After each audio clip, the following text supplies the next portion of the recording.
رسالة لجمهور الزمالك. قلب عندكم.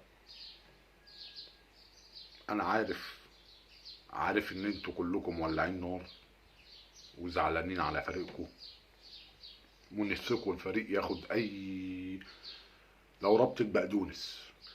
انا شايف الجمهور بتاع الزمالك كله طالع برابطة جرجير ورابطة بقدونس وعمال يقول يعني حتى كاس الرابطة خرجنا منه، حتى الدوري المصري في القاع من تحت، حتى دوري ابطال افريقيا مش عارفين نوصل له وخرجنا، حتى الدورة الرمضانية مش ما في، مش اسمنا مش مكتوب فيها،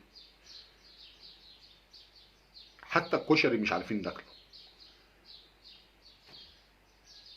مع المشكلة ان هم اللعيبة اللي عاملين في الجمهور بتاع الزمالك كده، بسم الله ما شاء الله، جت صدفة مع النادي الاهلي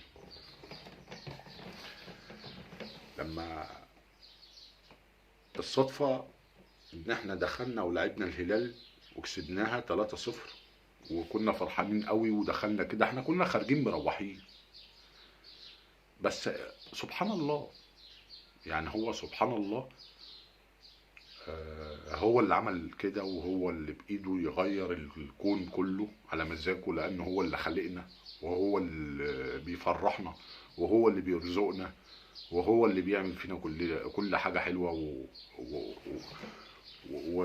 وأي حاجة وحشة بيعملها فينا ده بيبقى سواد في قلوب ناس موجودة في النادي، يا إما ناس شمال مش محافظة، يا اما في حاجه غلط في قلب نادي الزمالك. اذبحوا، انتوا المفروض تذبحوا عشان خاطر يعني في حاجه غلط. هو يعني انا بقول حاجه غلط، انا شايف ان الزمالك في حته تانية خالص. يعني هل الزمالك دوت مثلا ممكن يهبط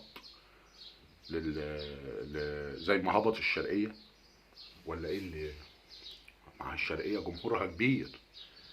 احنا لو في الدوري المصري دلوقتي الجمهور بتاع الشرقية كان يولع الاستاد اكتر من جمهور الاهلي كمان، عشان احنا بيجري في دمنا كورة. اي نعم، هو كل جمهور الاهلي دلوقتي مش شرقية، ومصر وجميع محافظات مصر، بس الشرقية دلوقتي ما عندهاش فريق بيشجعها، واحنا ناس كتير شرقوة ملايين بنشجع النادي الاهلي، بنحبه، في مننا زملكاوي وزعلانين عشانهم، بنشوفهم يعني نفسهم يخشوا الحمام محصورين على الاخر، لان بيجي الزمالك كده يكسفهم ويحبطهم، واحنا بنقعد نضحك، هنعمل ايه؟ ما احنا اهلاويه، بس هم كزملكاويه مش عايزين يبقوا اهلاويه.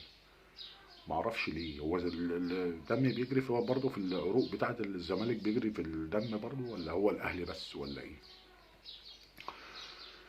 انا مش فاهم حاجه. والزمالك ايه اللي بيحصل له ده؟ هتذبحوا طيب ولا هتعملوا ايه؟ ربنا يكون في عونكم يا رب. و... وان شاء الله خير، والموسم الجاي نشوفكم مفرحين جمهوركم، عشان انتوا كده ايه، بتخربطوا في الحلال. شكرا لكل زملكاوي بيتفرج عليا وكل اهلاوي، واللي ما بيتفرجوش عليا برضو بشكرهم، وكل سنة وانتم طيبين. وان شاء الله نشوف دوري مصري نادي الزمالك يرجع فيه، عشان يبقى فيه منافسة ما بين الاهلي وما بين الزمالك زي زمان، لان الزمالك دلوقتي صعبان عليا.